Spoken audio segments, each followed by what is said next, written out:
Muito obrigada por se juntar a nós hoje nesse programa onde você vai ouvir a palavra de Deus. Eu acredito que a palavra de Deus tem poder inerente para libertar os cativos. Quando você ouve a palavra de Deus falada, não é como uma linguagem comum que vem de você ou de qualquer outro ser humano. Então, mesmo que você tenha ouvido muitos ensinamentos sobre a mente, quantos de vocês que estão aqui hoje diriam que ainda tem um pequeno problema com sua mente de vez em quando? Este é um ensinamento que nunca envelhece. Então, desta forma, 2 Coríntios 10, 4 e 5. Pois as armas da nossa guerra, então imediatamente descobrimos que estamos numa guerra e que nós temos armas. Não são armas físicas de carne e sangue.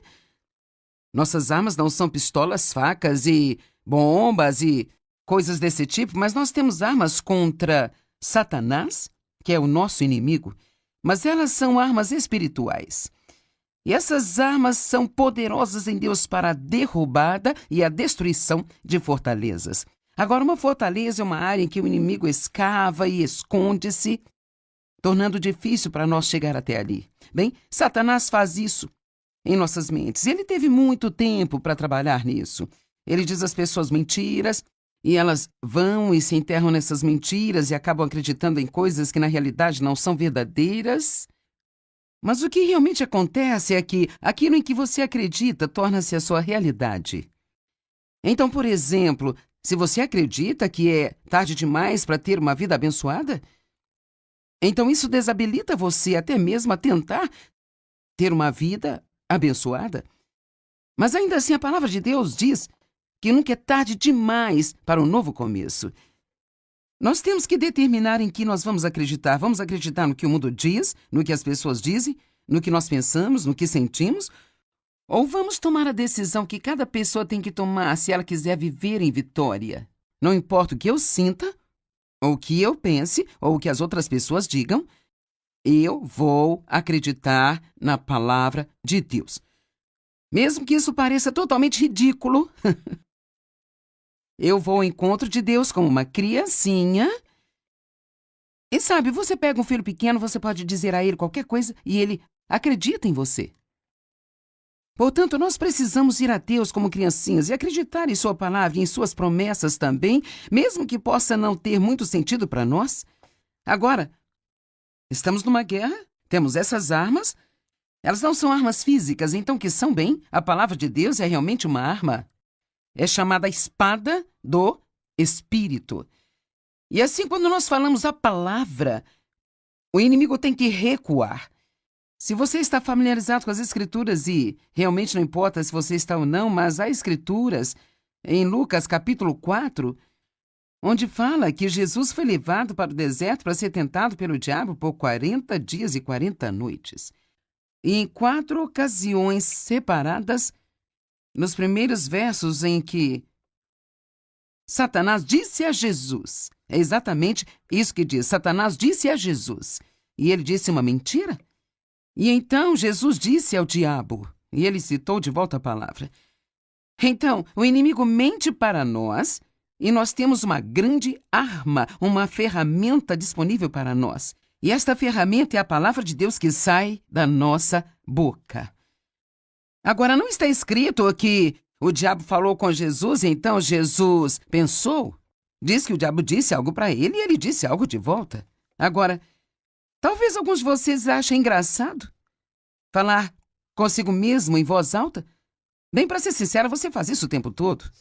Talvez você não perceba isso, mas você faz isso. Bem, isso foi estúpido. Eu sou burro. Bem, isso nunca vai funcionar. E assim nós falamos em voz alta para nós mesmos e precisamos aprender a falar a palavra de Deus. Agora, verso 5. Na medida em que refutamos argumentos, teorias, raciocínios e todas as coisas orgulhosas e elevadas que se colocam contra o verdadeiro conhecimento de Deus. Ele está dizendo, nós usamos essas armas para ir contra as teorias e os raciocínios e os argumentos que vêm à nossa mente. E eu posso dizer uma coisa, Satanás irá discutir com você. O que ele mais gosta é de uma boa batalha mental. Ele discute com você e ele realmente adora raciocínios. Cara, se ele conseguir apenas fazer você tentar descobrir coisas, cara, lá vai a sua paz, lá vai a sua alegria. E sabe, lembro-me de uma vez, anos atrás, quando Deus colocou no meu coração, porque eu era uma grande, quero dizer, eu era viciada em raciocínio, sabe? Eu tinha que sentir que tudo estava em uma caixa no lugar certo. Às vezes as pessoas recebem, ou deveriam receber algo, mas não recebem, porque foi colocado na abertura errada. Deus falou comigo e eu meio que tive essa imagem mental dessas aberturas da caixa do correio. E sabe, hoje provavelmente não são tão prevalentes porque nós temos hoje em dia e-mails e sabe, tudo isso, mas esse era o sistema em que trabalhávamos e ele disse, você tem tudo em uma pequena caixa, sabe? E isso faz com que você se sinta confortável, mas o problema é que você tem muitas coisas na abertura errada. E assim, é interessante, é como se pensássemos que conseguimos descobrir algo e nós nos sentimos confortáveis, mesmo que, na maioria das vezes em que pensamos ter descoberto o que Deus vai fazer, realmente não é correto. Muitos de vocês estão descobrindo isso, certo? E Satanás gosta de discutir conosco, gosta de preencher nossa mente com raciocínio. Na medida em que nós refutamos argumentos, teorias, raciocínios e todas as coisas orgulhosas e elevadas que se colocam contra o verdadeiro conhecimento de Deus, então eu vou ser guiada pela cabeça ou vou ser guiada pelo Espírito? Nós levamos todos os pensamentos e propósitos cativos à obediência de Jesus Cristo. Não alguns, mas todos. Os pensamentos se transformam em ações. Os pensamentos se transformam em palavras, comportamentos, atitudes. Eu escrevi um livro chamado A Conexão da Mente para mostrar que nossos pensamentos estão conectados a tudo o mais que fazemos na vida. Então, se você sente que precisa de uma mudança em sua vida, ela nunca vai acontecer até você mudar seus pensamentos. Amém? Então, muitas pessoas pensam, eu não posso evitar o que eu penso. Bem, na realidade, isso não é verdade. É o que o inimigo quer que pensemos. Ele quer que pensemos que não podemos evitar o que nós pensamos. Mas veja, se nós percebemos que a mente é o campo de batalha... Outro livro? A mente é o campo de batalha. E é aí que Satanás guerreia conosco, sabe? E se soubermos o suficiente da palavra de Deus para começar a reconhecer o que é verdadeiro e o que é mentira... Veja, é como... Você tem que ter tempo para entender isso. Quero dizer, por quantos anos eu acreditei que eu não tinha um futuro e nenhuma esperança porque eu tinha sido abusada sexualmente por meu pai por tantos anos? Eu pensava que eu era mercadoria de segunda categoria e, na verdade, eu planejava que eu teria uma vida de segunda categoria e que eu teria que ficar satisfeita com esta vida. Bem, eu não tinha nada para comparar porque isso era tudo o que eu sabia. Eu tive anos e anos e anos de pensamento errado. Eu posso te dizer, eu não quero ofender, mas muitos de vocês me assistindo hoje, você acredita em muitas mentiras. E talvez você esteja baseando a sua vida nessas mentiras. E a única maneira de você saber o que é verdade e o que é mentira é se tornando um diligente estudante da palavra de Deus. Muitos pensam que não conseguem entender a palavra, mas isso realmente não é verdade. Você pode precisar de uma tradução da Bíblia que seja um pouco mais fácil de se entender, pode precisar de alguma ajuda de um bom professor de Bíblia, mas Deus não nos deixou instruções para as nossas vidas e disse, e a propósito, você não vai conseguir entender nenhuma delas. Então pegue um desses livros, coloque em uma prateleira e depois vá para a igreja uma vez por semana e ficará tudo bem? Algum dia, eventualmente, você vai chegar ao céu? Não, essa não é a vida pela qual Jesus morreu para que nós tivéssemos. Ele quer que conheçamos a Ele e o poder da sua ressurreição, a qual nos levanta de dentre os mortos, mesmo quando estamos nesse corpo. Então, em Provérbios 23:7 diz, como ele pensa em seu coração, assim ele é. Então, eu digo de um jeito diferente, onde a mente vai, o homem a segue. E a maioria de nós pode se identificar com isso. Eu posso garantir, se você andar por aí pensando em um sundae com calda quente... É incrível a distância que você percorre para obter um. Mas também meditar sobre a palavra de Deus e meditar significa pensar a respeito de novo e de novo, ou mesmo murmurar, calado ou em voz baixa. Então, Davi diz que meditava na palavra de Deus dia e noite.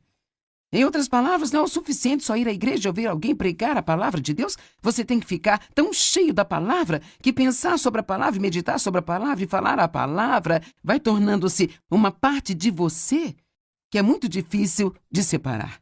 Josué 1, verso 8. Josué está enfrentando algo aqui enorme. Ele tinha recebido o trabalho de substituir Moisés. Quem iria querer esse trabalho? E agora cabia a ele liderar os filhos de Israel para a terra prometida. Eles estão se preparando para seguir em frente. Isso é o que Deus diz a ele. Não deixe de falar as palavras desse livro da lei, mas medita nela dia e noite, para que você possa absorver e cumprir fielmente tudo que nele está escrito.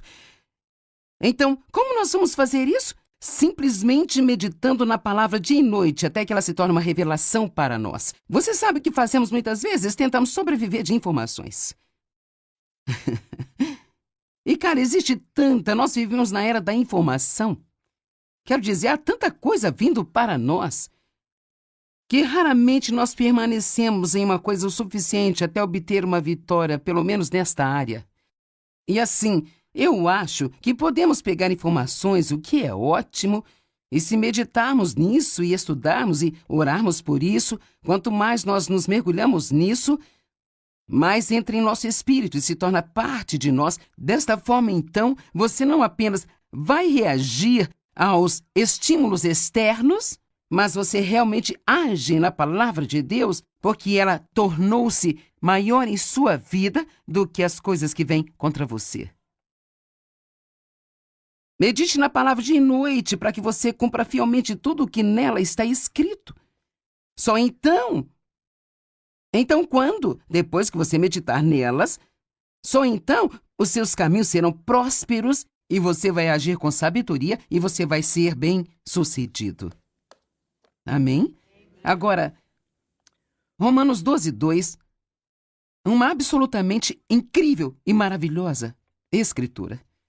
Não se amoldem ao padrão deste mundo, esta era. Não se conformem ou se adaptem aos seus costumes exteriores e superficiais, mas sejam transformados, inteiramente mudados pela renovação de sua mente. Então, nós podemos ser totalmente mudados de dentro para fora. Qualquer mudança que venha de fora nunca vai funcionar. É por isso que a mudança do comportamento por si só nunca funciona. No que diz respeito a trazer para o crente a vitória, tem que ter uma mudança de coração, uma mudança de natureza. E assim, quando nascemos de novo, Deus nos dá a sua natureza, recebemos um novo coração, o seu espírito. Se alguém estiver em Cristo, ele é uma nova criatura. Mas então, a maneira que eu gosto de dizer isso, eu digo assim porque assim eu entendi, assim eu ensino, que tudo aquilo que Deus dá a nós, eu acredito que vem como uma forma de semente. Nós temos uma semente de tudo que Deus é aqui no ventre do nosso espírito. Mas como quando uma mulher fica grávida da semente do seu marido, ela tem que cuidar dessa semente, ela tem que nutri-la, há coisas que ela não pode fazer, há coisas que ela precisa fazer. Então, durante o período de tempo, vai crescendo uma criança e ela dá à luz. Bem, eu acredito que a palavra de Deus é a semente que o semeador semeia. E essa palavra de Deus, ela realmente toca todas as áreas da nossa vida. Eu posso te dizer algo, eu não sei o que você pensa sobre a Bíblia, mas eu posso lhe garantir que você não tem um problema sequer para o qual a Bíblia não tem a resposta certa. Tudo o que precisamos fazer é entender isso. Você sabe, a palavra de Deus, ela é sempre espiritual, mas ela é também tão prática. Ela abrange tudo, como pensar, como falar, seu comportamento, sabe? Absolutamente tudo, relacionamentos e assim por diante. Então ele diz, não se conforme com o mundo, não tente ser como o mundo diz que você deveria ser, mas seja transformado pela total renovação de sua mente. Você está respondendo como a maioria das pessoas? E você sabe um pouco sobre a palavra? Imagine se eu estivesse tentando dizer isso a alguém que talvez tenha nascido de novo há pouco tempo, porque pensamos, bem, quando eu me comportar melhor, Deus vai amar-me mais. Mas a verdade, o amor não é aquilo que Deus faz, mas é quem Ele é. Então, Ele simplesmente ama você e, desculpe-me, mas você vai ter que aceitar isso pela fé. Mesmo que você seja como eu, talvez você não seja muito amável, Deus ama você a si mesmo. E as coisas que você aprende a fazer do jeito certo, Deus não ama mais agora porque você está fazendo o que é certo. Nós não tentamos ter o comportamento certo para que Deus possa amar a nós. Quanto mais sabemos o quanto Ele nos ama, mais nós nos apaixonamos por Ele, mais dessa nova vida nós queremos viver para agradar a Deus. Mas não porque pensamos que devemos, mas estamos tão maravilhados com o que Ele fez por nós que queremos viver a nossa vida inteira amando e agradando a Ele. Não se conformem com este mundo, mas sejam transformados pela total renovação de sua mente. E aqui vem, para que vocês possam experimentar por si mesmos qual é a boa e agradável e perfeita vontade de Deus. Então, Deus tem uma vontade perfeita para nós, já ouvimos falar disso? Ouvimos mensagens sobre isso. Deus quer que você seja feliz, que você seja pacífico, que tenha uma vida abençoada, suas necessidades supridas, mas parece que há um grande abismo, muitas vezes, entre o que nós ouvimos e aquilo que nós realmente experimentamos em nossas vidas. E assim, a maneira como eu entendi é que todas as coisas, todas as promessas aqui são minhas. Mas é meio como, se esta é uma boa maneira de você entender, isso é como, se eu tivesse isso legalmente, Jesus comprou isso para mim com seu sangue. E isso é meu.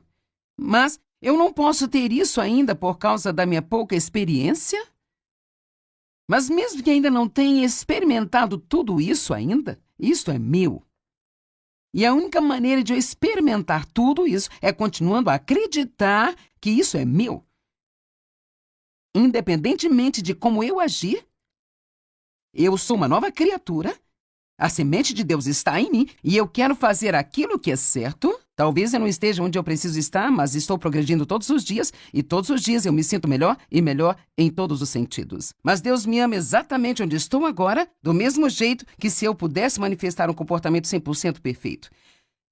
Sabe, se alguns de vocês têm algum dinheiro que acha que pode deixar quando você morrer, deixar para os seus filhos com toda a probabilidade, eu sei que eu tenho. Bem, legalmente, no papel, eles têm o meu dinheiro. Mas ainda não estão desfrutando? De jeito nenhum. E assim, a mesma coisa no nosso relacionamento com Deus. É um acordo assinado, está assinado, selado com o sangue de Jesus. E agora, se um dos meus filhos apenas me deixar de lado, sem um relacionamento comigo, não se importar comigo, então pode haver um pequeno problema aí, sabe? Mas enquanto você continuar amando a Deus e querendo a sua vontade em sua vida, dispõe-se de sua natureza anterior, destruam e descartem o seu antigo eu não renovado que caracterizou a sua antiga maneira de viver, o qual se corrompe por desejos enganosos que brotam da ilusão. Ele está dizendo, pare de agir do jeito que você costumava agir antes de ter Jesus em sua vida. E o versículo 24, lembrando, estamos pulando 23 por agora, e revistam-se da nova natureza. Pare de agir do jeito que você costumava agir e comece a se comportar da maneira que Deus quer. Você tem uma nova natureza, você não é aquele velho eu, você é uma nova pessoa. Bem, eu já tentei e não importa o que eu faça, continuo falhando. Talvez você tenha perdido o verso 23. E sejam constantemente renovados no espírito da sua mente, tendo uma nova atitude mental e espiritual. Então, a única maneira de conseguir, de ir do 22 ao 24, é constantemente manter uma atitude renovada, aprendendo mais e mais a palavra de Deus, aprendendo mais e mais sobre as promessas de Deus. Sabe, na verdade, o que você está fazendo, quando você medita na palavra de Deus, quando você pensa muito nela, ou você enche suas orações com ela, realmente, para ser sincero, o que você está fazendo é sendo convencido de que é verdade. É isso aí. Porque é como... Por exemplo, nós podemos dizer, eu confio em Deus. Mas há um teste bem claro sobre se você confia ou não em Deus. Hebreus 4 diz, aqueles que creem de verdade entram no descanso de Deus. Se eu disser que estou confiando em Deus, mas eu estou preocupado, eu não confio em Deus. E nunca vamos chegar onde precisamos estar se não começarmos a ser honestos conosco sobre onde estamos. Então, eu realmente acredito que Deus me ama incondicionalmente. E se eu não acredito, então eu vou procurar cerca de 20 escrituras sobre o amor de Deus e eu preciso meditar sobre elas e meditar sobre elas e falar sobre elas. Algo que eu gosto de fazer é escrever as escrituras à mão, mesmo que você tenha um computador. Ainda gosto de escrever no papel. Talvez seja apenas minha idade, eu não sei, mas isso ajuda a palavra a entrar em mim, sabe? Quando eu faço isso. E então, tenha cuidado sobre sua mente. Você pode expulsar pensamentos errados e você pode escolher os pensamentos certos. E você pode sentir que nunca terá uma vitória, mas posso te dizer que é exatamente o que o diabo quer que você pense e qualquer coisa da qual você não desistir, no final você vai ter a vitória.